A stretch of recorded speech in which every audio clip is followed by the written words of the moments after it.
Mes Danės apygardos turime iš 23 15 rezultatus ir juose didžioji daugumoje pirmauja Naglis Puteikis, tai 3 jisai tik tai atsilieka, o visose kitose ir maždaug 6% turi daugiau rinkėjų balsų negu kad konkurentas Taraškevičius. Tai jau pergalės nuojauta?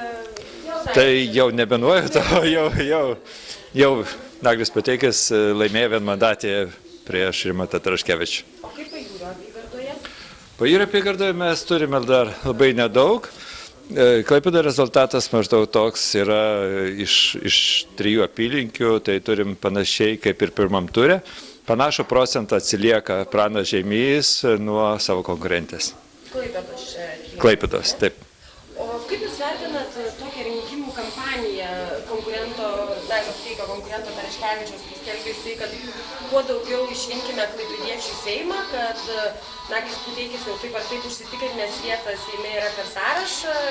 Tai geriau jo rinkėjai taip pat palaikykit Taraškevičių. Čia tokia labiau yra gudrybė turbūt ir mes kaip Tėvynės sąjunga tai tikrai pasipildysim dar vienu nariu, mūsų sąrašo nariu ir mūsų frakcija bus didesnė dėka to, kad Naglis Puteikis yra išrinktas vienmandatėje apygardoje, nes pagal sąrašą jis ir taip būtų pakliuvęs. 15 iš 13 jau gavusių.